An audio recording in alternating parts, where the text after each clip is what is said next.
샬롬. 행복한 모인 성도님들 반갑습니다. 지난 한 주간도 잘 지내셨는지요? 오늘도 하나님의 말씀, 행복 메시지 함께 나눌 때 하나님의 말씀으로 인해 우리의 마음과 생각이 더욱 깊어져 가는 시간이 되기를 소원합니다. 함께 나눌 말씀은요. 시편 119편 33절에서 40절입니다. 함께 읽겠습니다.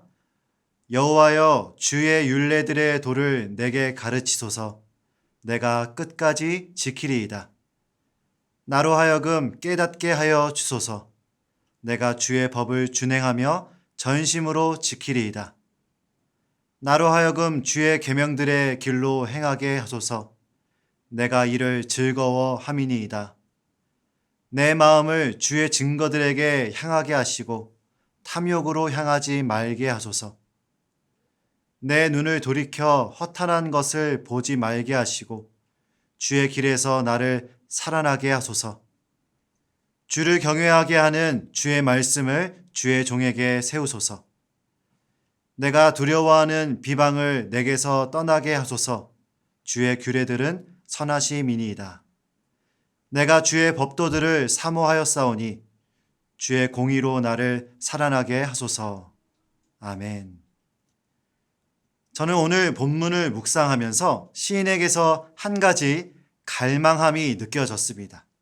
그것은 바로 영적 성장을 향한 갈망입니다. 그가 하나님께 구하는 내용들을 보면 주의 말씀을 내게 가르치소서, 나로 하여금 깨닫게 하소서, 내가 주의 계명의 길로 행하게 하소서, 내 마음이 탐욕으로 향하지 말게 하소서. 깨닫고 그래서 행하게 되고 이렇게 점점 성장해 나감에 있어 그 통로를 하나님의 말씀으로 삼고 있고요. 그 하나님의 말씀을 깨닫고 자신의 마음과 생각과 행동이 변화되기를 소망하고 있습니다. 제임스 보이스라는 사람은요, 이 시의 주제를 한 문장으로 이렇게 정리했습니다.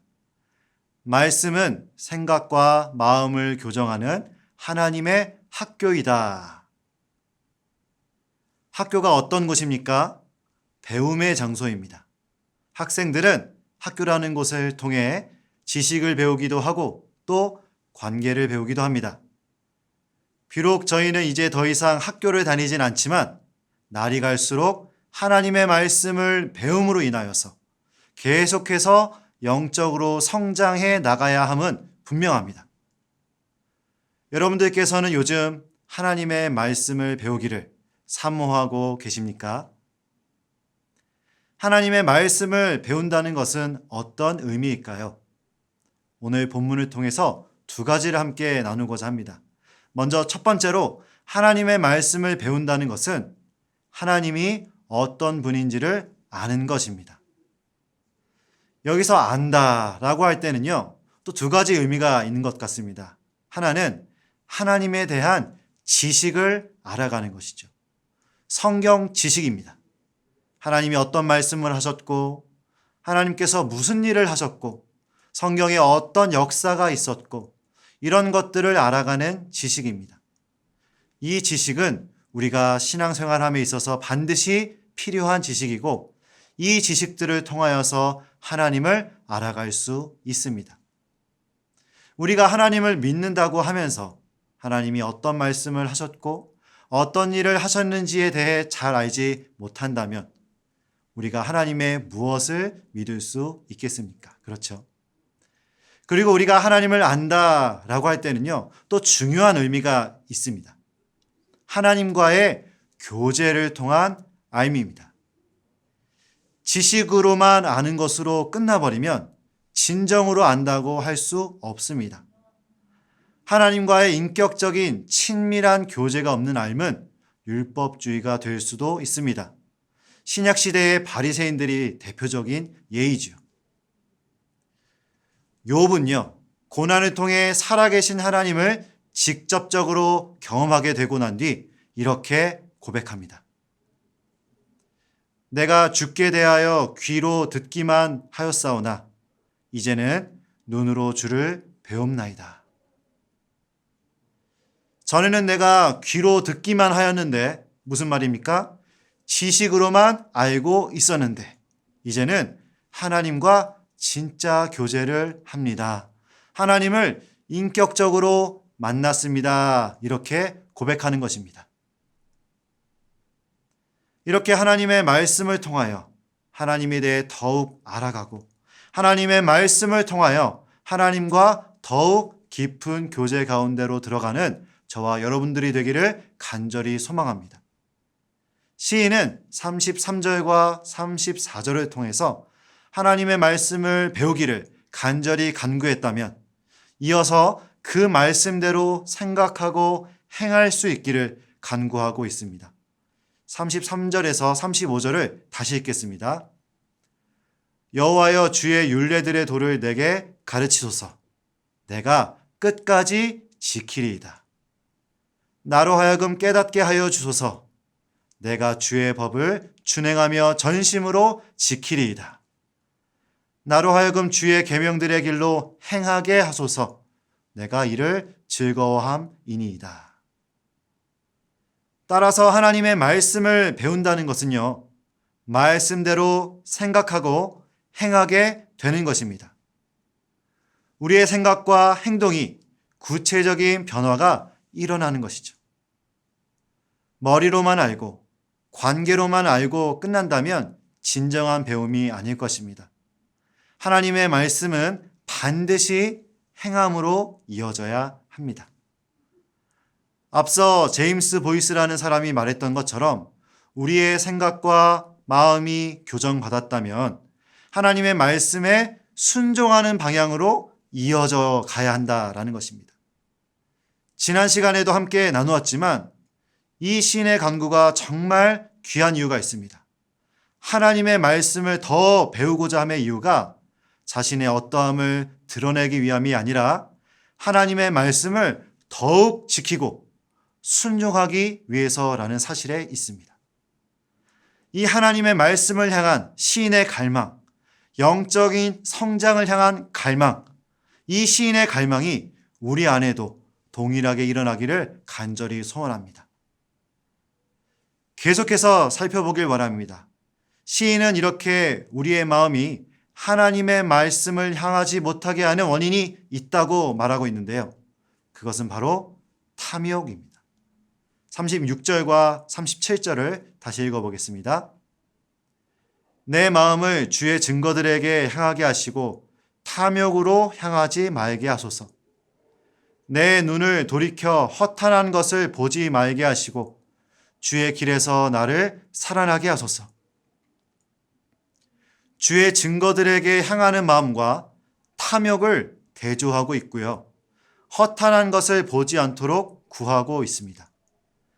여기서 말하는 허탄한 것은 우상숭배를 의미합니다. 성경에서는 탐심을 우상숭배라고 말합니다. 하나님 외의 것에 더 가치를 두고 그것들을 더 중요하게 여기는 것, 그것이 탐심이 되고 우상숭배가 되는 것입니다. 윌리엄 템플이라는 사람이 이런 말을 했다고 합니다. 우상이 가득해져 버린 이 세상을 두고 이 세상은 마치 가격표가 뒤바뀐 물건들로 가득한 가게 같다. 무슨 말입니까? 정말 가치 없는 물건들인데 비싼 가격표가 붙어져 있고 그래서 인기가 많고 정말 고귀하고 값진 것인데 오히려 가치를 제대로 인정하지 않는 이 세상을 지적하는 말입니다. 하나님의 말씀이야말로 가장 고귀하고 값진 것인데 영원하지 않은 것들이 더 가치롭게 여겨지고 있고 언젠가 없어질 것들에 사람들이 매달리는 그런 시대가 되어버린 것 같습니다. 사랑하는 성도 여러분, 하나님의 말씀으로 인해서 영적으로 성장하는 것을 우리의 최고의 가치로 두었으면 좋겠습니다. 성경은 이러한 성장을 멈추지 말 것을 권면하고 있습니다. 베드로후서 3장 18절에 오직 우리 주 곧 구주 예수 그리스도의 은혜와 그를 아는 지식에서 자라가라. 영광이 이제와 영원한 날까지 그에게 있을지어다. 아멘. 성장이 있다는 것은 그 안에 생명이 있다는 말입니다. 우리 안에 그리스도의 생명, 이 복음의 생명, 가장 가치 있는 생명이 있기에 우리는 주님을 만나는 그날까지 날로 날로 자라가야 합니다. 생명의 말씀을 사모하시는 우리 성도님들, 날마다 더욱 성장하게 되시는 은혜가 있기를 축복합니다. 이 시간 우리 함께 말씀을 생각하며 기도하기를 원합니다. 하나님, 하나님을 더욱 알아가기를 소원합니다. 하나님의 말씀을 사모하며 나아갈 때에 하나님에 대한 지식을 알아갈 뿐만 아니라 하나님과의 깊은 교제 가운데로 들어가는 우리의 삶이 되게 하여 주시옵소서.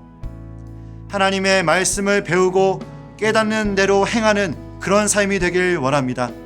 머리와 생각으로만 끝나지 않게 해주시고 우리의 삶 속에서 하나님의 말씀을 실천하고 행할 수 있는 참된 믿음의 사람 되게 하여 주시옵소서. 우리 함께 기도하겠습니다.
오늘도 살아계시고 역사하시는 하나님, 오늘 말씀을 통해 우리 가운데 영적인 성장을 향한 마음을 주시니 참 감사합니다.